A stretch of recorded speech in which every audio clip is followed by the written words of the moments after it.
gubaayana waa qaad waxa lagu gubaayana waa balaxaawo waxa gubaayana waa dadkii aad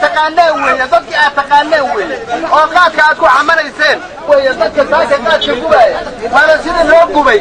waa sida loo xiray mana furayno waa daroogadaas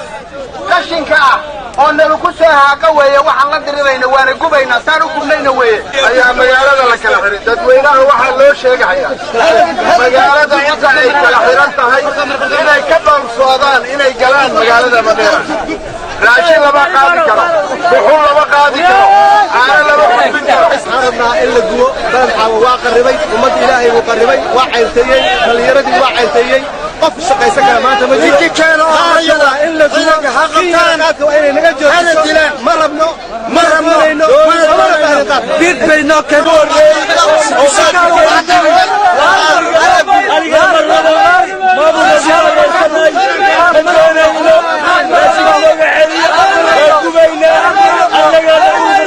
Soomaaliya ku nooshahay waa in waxyeelada koobaad iyo dilaaga koobaad waa qaad waa waxyeelada Kenya dhaqaalaha ku baasatay waa in nagu dayda Soomaali weyna nagu dayta iska dhaafto iska dhaafto waxa dhaqaalaha gube waxa dhaqaalaha dadka isku dira waxa guriyasha dimiya waa jaad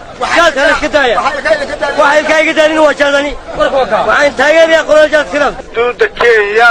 hore bay u xirtay annaguna waa xirayna Kenya waxa nooga imaana Karalaan dalka Soomaaliyeed meel kastoo joogo maalinkii 7 milyan oo dollar baa waxay hadakay 8 milyan oo dollar baa Kenya aada ilaa 6 milyan ilaa 5 milyan ugu dambeyn waxa naga soo gaarnaa waxa dhibaatada iyo shaqo la'aanta iyo wuxuu ku hayay cid kasta wana weegto